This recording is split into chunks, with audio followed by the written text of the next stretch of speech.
Roughly 3 years ago, some research I read about relative to ultra running indicated that the average amount of time most ultra runners were into the sport or hobby was about 3.5 years, and at that point I'd been doing it roughly twice that amount of time. So that was nice to know that all the things that I'm experimenting with seem to be working. Still enjoying it, still loving it, still improving. Clear back in my 40s, I was looking for a sustainable, healthy, low-cost hobby to help keep me in shape. And of course, running was the obvious answer. Didn't take too long to finish a first marathon, and it wasn't long after that I read Born to Run and learned that people were running 100-mile races. So by spring of 11, I ran my first 50K called the Another Damn 50K. I ended up running another damn 50K another time and another time and another time, I think 7 times now.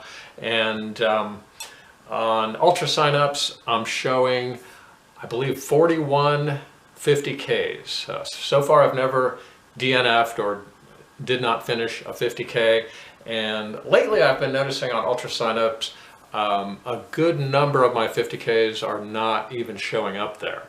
A little bit disappointing. I enjoy running any distance, pretty much anywhere, anytime, but most races are simply preparation for the next run, but the main focus for about the last 8 years has been running 100-mile races. Currently I've got 22 official 100-mile races done and 4 DNFs, or did not finish 100-mile races, and 2 of those I've gone back and gotten redemption.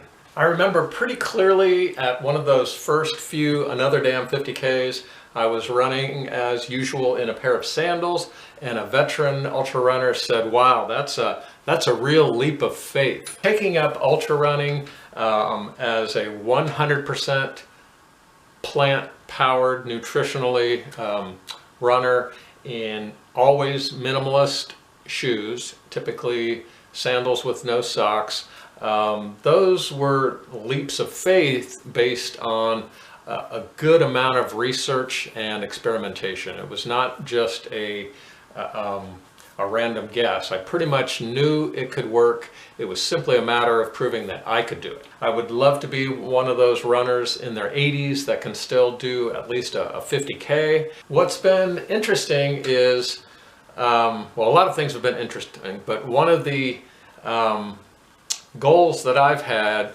is to spend $0, 0 time with chiropractors, orthopedists, etc.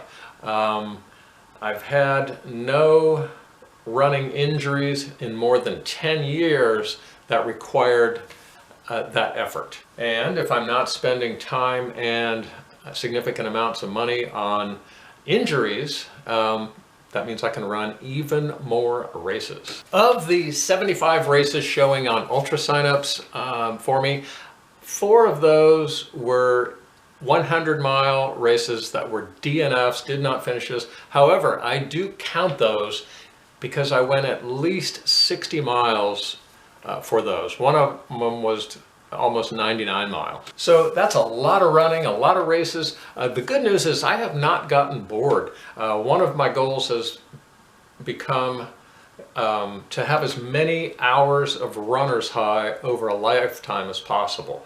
And that means a lot of running, a lot of resting, and no setbacks in terms of not being able to run due to injury or what have you. There are so many different strategies that have helped me run so many races injury-free.